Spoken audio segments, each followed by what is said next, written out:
Assalamualaikum grade 1. Let's start our today's Urdu lecture. Our today's topic is लफ्ज़ की तारीफ़. अब हम लफ्ज़ की तारीफ़ करेंगे. दो या दो से ज़्यादा हरूफ मिलकर लफ्ज़ बनाते हैं, मसलन तोता, अंडा, बकरा वगैरह. जैसे कि पहले आप हरूफ तहज्जी कर चुके हैं, उसी को हम यूज़ करते हुए लफ्ज़ बनाएंगे. अभी हम देखेंगे तोते में जो लफ्ज़ हमने तोता लिखा हुआ है, इसमें हमने कितने हरूफ लिखे हुए हैं. तोए वाओ, तोए अलिफ ता, तोता. इसमें हमने कितने 4 हरूफ को यूज़ किया है. नेक्स्ट है हमारे पास अंडा, अलिफ नून अंडाल हे डा, अंडा.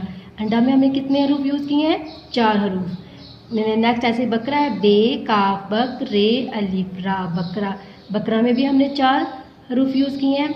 इसी तरह हरूफ को यूज़ कर जो भी लफ्ज़ बनता है वर्ड्स, उसको हम बोलते हैं लफ्ज़ वगैरह, मसलन तोता, अंडा, बकरा वगैरह. ओके ग्रेड 1, ये थी आज की आपकी लफ्ज़ की तारीफ़. इसको आपने नीटली अपनी नोटबुक्स के ऊपर ऐसे ही लिखना है. Okay, thank you.